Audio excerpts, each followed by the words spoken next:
সংখ্যায় কম দেখে হয়তো অনেকে আত্মবিশ্বাসে পিছিয়ে থাকতে পারেন, কিন্তু আপনাদের আমি মনে করে দিতে চাই যে কারবালার যুদ্ধে মাত্র ৭২ জন যোদ্ধা ইমাম হুসাইন আলাইহিস সালামের সাথে ছিল।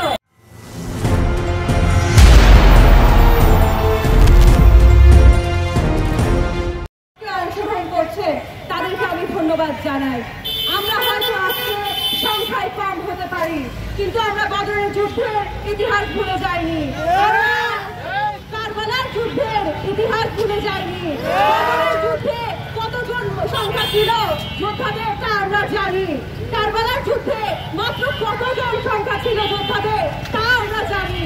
তাই আমরা সংখ্যায় কম হতে পারি, কিন্তু শক্তিতে কম নই, কারণ আমাদের শক্তি মহান আল্লাহর কাছ থেকে আসছে। আমরা কোন যুক্তরাষ্ট্র, আমেরিকা বা ইউরোপিয়ান কান্ট্রির পা চেটে এখানে আসিনি, ইমানের তাগিদে এসেছি, ইমানের শক্তিতে এসেছি।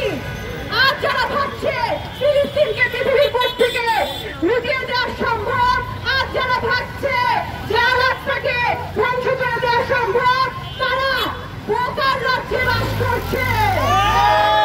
যারা ভাবছে ফিলিস্তিন বা আল-আকসাকে মিটিয়ে দেওয়া সম্ভব, মনে রেখো কখনোই তা সম্ভব নয়। এটা আল্লাহর ওয়াদা। ফিলিস্তিন এবং আল-আকসা আমাদের সম্পদ। ফিলিস্তিন এবং আল-আকসাকে আমরা আজীবন আমাদের আমৃত হৃদয়ে লালন করব এবং এই প্রতিবাদ চালিয়ে যাব যতক্ষণ না আমরা এই ফিলিস্তিনের বিজয় নিশ্চিত করছি। তার আগ পর্যন্ত আমরা আমাদের প্রতিবাদ চালিয়ে যাব। ফিলিস্তিন আমরা অবশ্যই ফিলিস্তিনের কথা দুনিয়াকে বলে রাখাবো। দুনিয়া হয়তো চাইছে ফিলিস্তিনকে ভুলে যেতে, কিন্তু তা ভুলে যাওয়া সম্ভব না। এটাই আল্লাহর ওয়াদা। আপনারা যারা আজ অংশগ্রহণ করেছেন সংখ্যায় কম দেখে হয়তো অনেকে আত্মবিশ্বাসে পিছিয়ে থাকতে পারেন, কিন্তু আপনাদের আমি মনে করে দিতে চাই যে কারবালার যুদ্ধে মাত্র